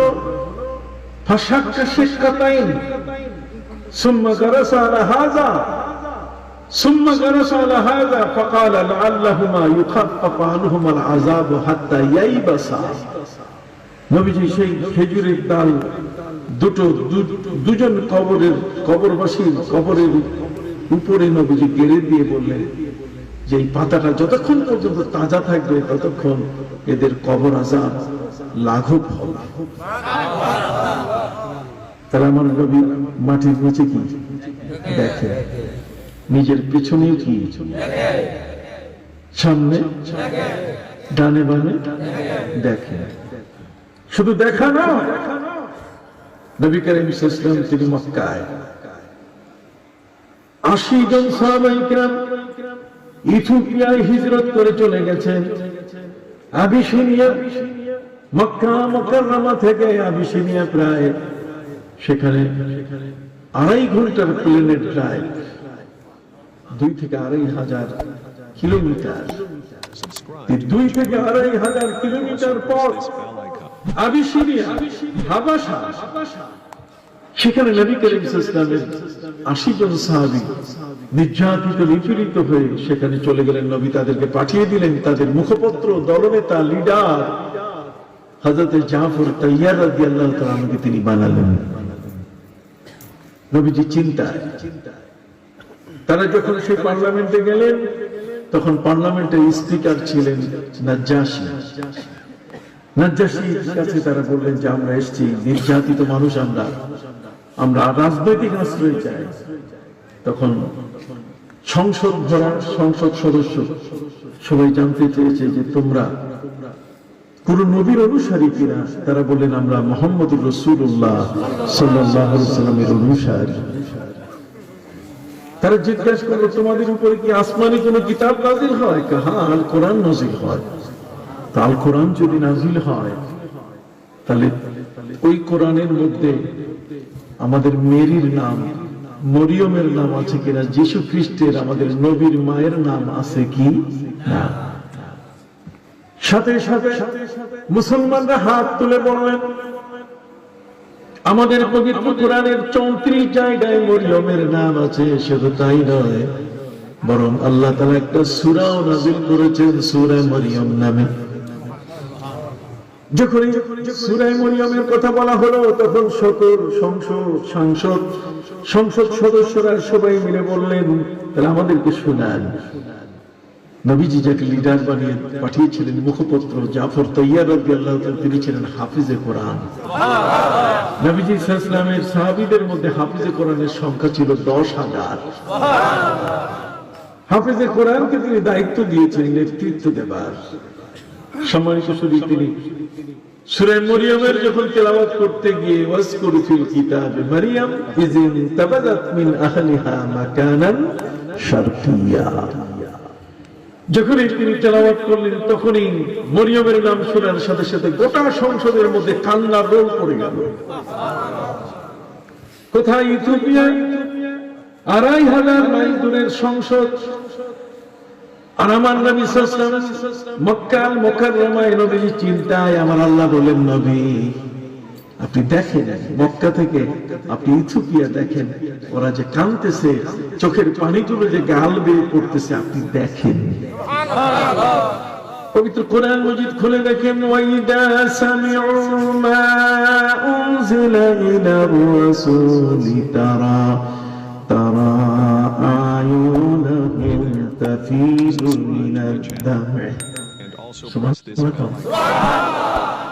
হে নবী, যখন ওদের উপরে কোরআনের বিষয়গুলো তারা যখন শোনা শুরু করলো তখন ওয়াইদা সামিউ মা উনজিলা ইলার রাসূল, রাসূল সাল্লাল্লাহু আলাইহি ওয়াসাল্লাম আপনার উপরে যে কোরআন নাযিল হয়েছে এটা যখন ওরা কানে শোনা শুরু করলো, সূরা মরিয়মের নাম, তখনই তারা আয়ুনাহুম তাফিদু মিনাদ দাম'i, তারা যে কাঁদতেছিল শুনে আপনি এখান থেকে দেখেন। তাহলে 2,500 মাইল পর্যন্ত নবী কি দেখছেন? খালি 2,500 না, জান্নাত জাহান্নাম পর্যন্ত নবী নামাজে দাঁড়ালে দেখতে পান। শুধু তাই নয়, বরং পবিত্র কোরআনের অসংখ্য আয়াত এসেছে। আলাম তারা কাইফা ফাআলা রাব্বুকা বিআসহাবিল ফিল। নবীজি পৃথিবীতে জন্মগ্রহণ করার 40 বছর আগে হাতিওয়ালার কি অবস্থা হয়েছে আল্লাহ বলেন আপনি কি দেখেন নাই? তার মানে তখনও নবী দেখেছেন। যখন তখনও নবী কি দেখেছেন। এগুলো কয়টা কথা বলবো, এগুলো একটার পরে একটা যদি আমি যাই। আলাম তারা কাইফা ফাআলা রাব্বুকা বিআদ। আদ জাতির সাথে আল্লাহ কি আচরণ করেছেন নবী আপনি কি দেখেন নাই? অবশ্যই আপনি কি করছেন, দেখছেন। তাহলে নবীর অবস্থান এমন যে নবী পৃথিবীতে আত্মপ্রকাশ না করার আগেও তিনি কি করেন, দেখেন। আত্মপ্রকাশ করার পরেও তিনি কি দেখেন। রওজা মুবারক যেখানে নবী সাল্লাল্লাহু আলাইহি সাল্লাম আছেন, সেখান থেকে আল্লাহ পাক রব্বুল আলামিন তাকে একই ভাবে ক্ষমতা দিয়েছেন। এই জন্য আমি আমার ভাইদের খেদমতে আরজ করতে চাই, দুজন ব্যক্তি ছিলেন রূপোস, চেহারা কথা বলবেন কি ঢাকেন, চেহারা। তার মধ্যে হযরত শাহ ওলিউল্লাহ মুহাদ্দিস দেহলভী রাহমাতুল্লাহ আলাইহি নবীর আশিক। তিনি মক্কা আল মুকাররমায় রবিউল আউয়াল মাসে যেতেন, আর সেখানে তিনি নিজেই বলেন যে 12 রবিউল আউয়াল শুবে সাদিকের সময়। এত বড় একজন মুহাদ্দিস এই কথা বলতেছে, আর শাগিরদের দেশে উল্টা বলতেছে। ওস্তাদ বলতেছে একটা, আর শাগিরদ বলতেছে কি আরেকটা। কথা বুঝতে পারছেন? এখন বলেন ঠিক কে, ওস্তাদ ঠিক না শাগিরদ? আদু করে বলেন তো, ওস্তাদ ঠিক না শাগিরদ? তাহলে শাগিরদ আমাদের কাছে দরকার নেই। এত বড় আলিম। আমি বিভ্রাট শব্দের অপব্যবহার সম্পর্কে কথা বলতে গিয়ে কয়েকটা কথা বললাম। এখন আসেন রূপোস। রূপোস মানে কি? চেহারা ঢাকা, ঢেকে চলা। জিজ্ঞেস করা হয়েছে চেহারা ঢাকেন কেন? চেহারা ঢাকি এই কারণে যে ওপেন যদি হয়ে যায়, ঢাকনা যদি না থাকে, তাহলে কে ছাগল মার্কা কে গরু মার্কা এটা চোখের মধ্যে ভেসে ওঠে। কে কোন পর্যায়ের মানুষ সেটা চোখের মধ্যে ভেসে উঠে। কথা কি বুঝতে পারছেন? তাহলে দেখেন চোখ কত তেজস্বী চোখ, তাদের চোখের ফেরাসত কত চমৎকার। ইত্তাকু মিন ফিরাসাতিল মুমিন ফাইন্নাহু ইয়ানজুরু বিনুরিল্লাহ। আল্লাহর ওলিরা আল্লাহর নূরে তাকায়। আল্লাহর ওলিরা আল্লাহর কি নূরে তাকায়। এই যে বড় সাবধান, তাদের সাথে বেয়াদবি করা এটা আল্লাহ কখনো পছন্দ করেন না। রূপোস হলো মাসকুলিন জেন্ডার, রূপোস হলো মাসকুলিন জেন্ডার, আর ফেমিনিন জেন্ডার হচ্ছে রূপসী। ফেমিনিন জেন্ডার কি? তার মানে কি, পুরুষ যদি হয় তাহলে রূপোস, আর মহিলা যদি হয় রূপসী। রূপসী কাকে বলে? যে মুখ ঢাকো। এখন এই শব্দটাকে আমরা অপব্যবহার করছি। রূপসী বলে যে মুখ খোলা রাখে। কতক্ষণ না চোখ মুখ খোলা, চোখ মুখ খোলা, সে হলো কি রূপসী।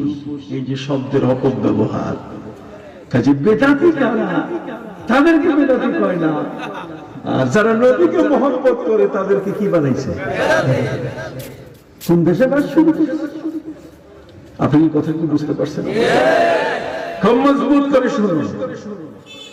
এই বাতিলটা, এই ওহাবিরা কলেমা পর্যন্ত, আমাদের কলেমা নাকি শিরকের কলেমা। তোমার বাবাও মুশরিক ছিল, তুমিও মুশরিকের ঘরে জন্ম নিয়েছো।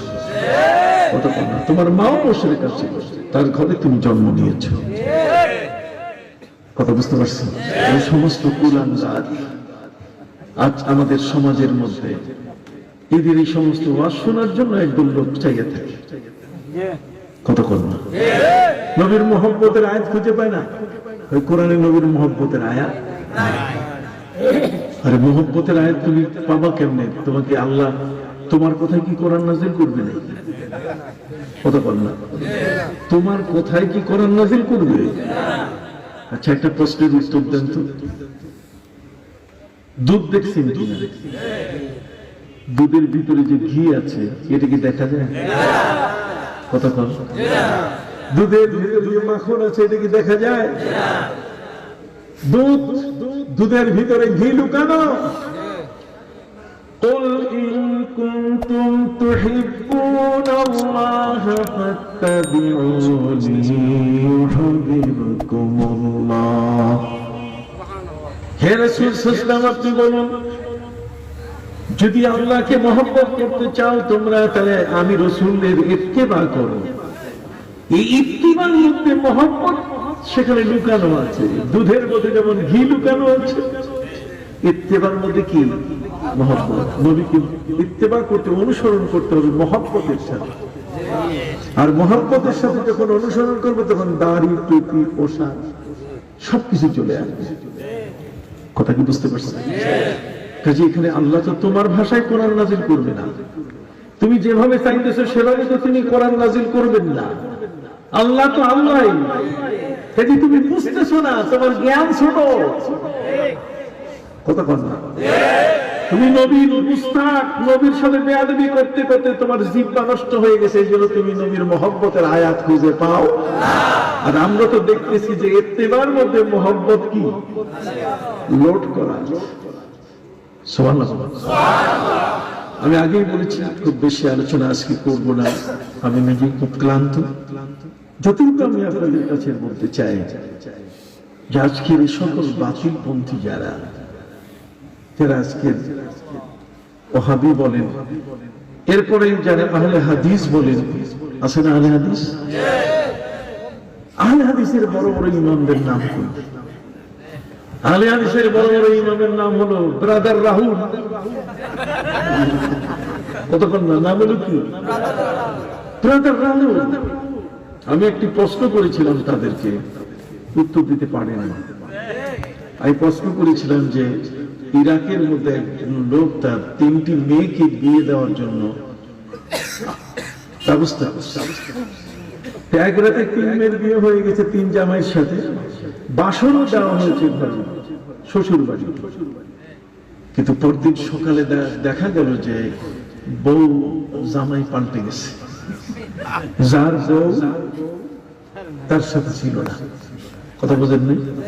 একজনের বউ আরেকজনের সাথে। তার মানে যে ব্যক্তি বিয়ে দিয়েছেন তার 3 মেয়েকে, এই 3 মেয়েকে বিয়ে দেওয়ার পরে জামাইদের সাথে বাসর দিয়েছেন, কিন্তু বাসর উল্টাপাল্টা হয়ে গেছে।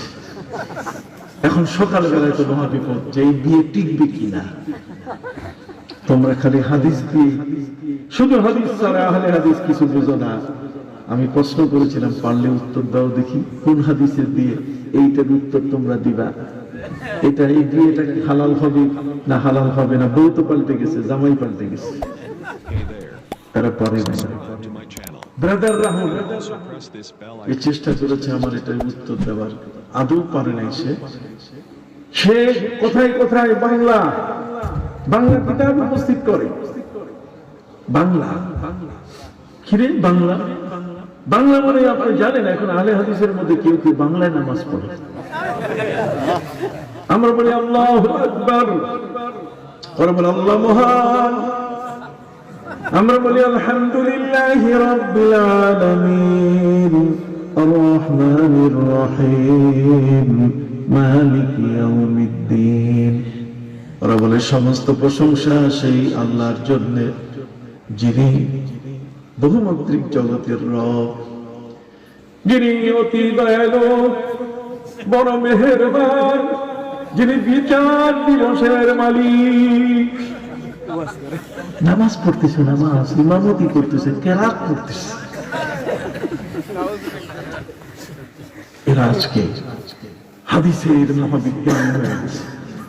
একটা হাদিসেও ঠিক মতো লাইন ধরে পড়তে পারে না। ব্রাদার রাহুল সে ছিল হিন্দু থেকে মুসলমান হয়েছে, জীবন মাদ্রাসা পড়ে নেই, সে হয়ে গেছে আহলে হাদিসদের ইমাম। ইযা উসিদাল আমরু ইলা গায়রি আহলি ফান্তাজিরিস সাআ। নবীজি বলছেন গায়রে আহল, অযোগ্যকে যখন কোনো কিছু দায়িত্ব দেওয়া হবে তখন কিয়ামতের অপেক্ষা করো। সম্মানিত সুধী, আজকের এই আহলে হাদিস এটা নতুন করে এসছে। হযরত আবু বকর সিদ্দিক রাদিয়াল্লাহু তাআলা আনহু সহ খোলাফায়ে রাশিদিনের কেউ কোনোদিন বুকে হাত বাঁধেন নাই। খোলাফায়ে রাশিদিনের কেউ নবীজির পিছনে জোরে কেরাত করেন নাই। আমিন জোরে বলেন। নবী করিম সাল্লাল্লাহু আলাইহি ওয়াসাল্লামের 1500 সাহাবী ইরাকের মধ্যে বাস করতেন। কতজন? 1500 সাহাবীর মধ্যে সেখানে 150 সাহাবী ছিলেন বদরী। বদরের 313 জনের মধ্যে 14 জন শহীদ হয়েছে। 299 জনের মধ্যে 150 সাহাবী ছিলেন কোথায়? ইরাকে। বদরী সাহাবী, বায়াতে রিদওয়ান। বায়াতে রিদওয়ান তার মানে হুদাইবিয়ার সন্ধিতে 1400 নবীর সাহাবী। হযরত উসমান রাদিয়াল্লাহু তাআলা আনহু তাকে হত্যা করা হয়েছে, এই প্রোপাগান্ডা হয়ে গেলে তখন সাহাবায়ে কিরাম নবীজির হাতে হাত রেখে গাছের নিচে বসে তারা বায়াত করেছিলেন। ইন্নাল্লাযীনা ইউবাইউনাকা ইন্নামা ইউবাইউনাল্লাহ ইয়াদুল্লাহি ফাওকা আইদিহিম। এই যে বায়াতে রিদওয়ান গাছের নিচে, এই বায়াতে রিদওয়ানের সাহাবীদের মধ্যে 300 সাহাবী ইরাকে ছিলেন। কথা বুঝেন নাই? তাহলে 300, 400, 450, বাকি 1500 পুরাতে যা লাগে 1050 জন সাহাবী ছিলেন। এদের মধ্যে ফকিহুল উম্মাহ, সমস্ত নবীর সাহাবী যাকে ফকিহ বলে, শাস্ত্রবিদ বলে, ইসলামের আমলকারী, ফতোয়া দাতা হিসেবে যাকে স্বীকৃতি দিয়েছেন, তার নাম হলো হযরত আব্দুল্লাহ ইবনে মাসউদ রাদিয়াল্লাহু তাআলা আনহু। আব্দুল্লাহ ইবনে মাসউদ রাদিয়াল্লাহু তাআলা তিনি ওই ইরাকের মধ্যে ছিলেন। তিনি কখনো রফিয়াদেনও করেন নাই। এই 1500 সাহাবী বুকে হাত বাঁধেন নাই। কতক্ষণ? ঠিক এমনি করে আমিন জোরে পড়েন। সেই ইরাকের মধ্যে ইমাম আবু হানিফার জন্ম। কতক্ষণ? ইমাম আবু হানিফার সেখানে কি জন্ম। অতএব সম্মানিত সুধী, আমি আপনাদের খেদমতে আরজ করতে চাই, 1500 সাহাবী যেটা করেন নাই, আজকে এটা চালু করতেছে। নিজের দেশ মক্কা আল মুকাররমা, সেখানে 20 টাকার তারাবি হচ্ছে, আর ওরা আমার দেশে চালু করতে চায় কত? 8 টাকা। অথচ 36 টাকার তারাবির কথাও কিন্তু আছে। তারাকতু ফিকুম আমরাইন কিতাবাল্লাহি ওয়া সুন্নাতা রাসূলিহি। দুটো জিনিস নবীজি রেখে গেছেন, একটা হলো আল্লাহর কিতাব, একটা হলো কি? সুন্নাহ, হাদিস নয়। সুন্নাহর কথা বলছেন। আর সুন্নাহ কাকে বলে? সুন্নাহ হচ্ছে লেটেস্ট আমল, নবীজি যেটা রেখে গেছেন আমল, সেটা। নবী করিম সাল্লাল্লাহু আলাইহি ওয়াসাল্লাম বলেছেন, ইযা ওয়ালাগাল কালবু ফি ইনাই আহাদিকুম ফালিয়াগসিলহু 7 মাররাতিন ওয়া খুরাহুন্না বিত-তুরাব। যখন তোমাদের পাত্রে কুকুর মুখ রাখবে, তখন সেই পাত্রটাকে তোমরা 7 বার ধুয়ে ফেলবে, তবে 7ম বার মাটি দিয়ে মাজবে। এটা হলো হাদিস। পরবর্তীতে নবী করিম সাল্লাল্লাহু আলাইহি ওয়াসাল্লাম বলেছেন যে 3 বার ধুলেই হয়। তাহলে আগে বলছেন 7 বার, আর পরে কি? 3 বার। এস্টাবলিশড হয়েছে কোনটা? 3 বার। এই 3 বারটা হলো সুন্নাহ, আর আগেরটা হলো কি? হাদিস। নবী বলেছেন আমার সুন্নাহটা আমল করবে, আমার সুন্নাহ। হাদিসের মধ্যে থাকবে, 7 থাকবে, কিন্তু আমল করবে কি? সুবহানাল্লাহ। এই জন্য নবী বলেছেন ওমিন আখলাকিল উম্মাহ, আমার উম্মতের চরিত্র, আমার উম্মতকে বুঝার এবং চেনার উপায় তাজিলুল ফুতুর ওয়া তাখিরুস সুহুর ওয়া ওয়াজুল ইয়াদিল ইয়ুমনা আলাল ইউসরা তাহতা সুররা। নবীজি বলেছেন আমার উম্মত চেনার উপায়, যখনই সূর্য ডুববে সাথে সাথে রোজাদার ইফতার করবে, আর সেহরি খাবে বিলম্বে, আর নামাজ পড়বে নাভির নিচে বাম হাতের উপরে ডান হাত বাঁধবে। তাহলে আমরা কি বুকে বাঁধবো না নিচে? নাভির নিচে। আপনার কথাগুলো কি বুঝতে পারছেন? Hey there. Subscribe to my channel. And also press this bell icon.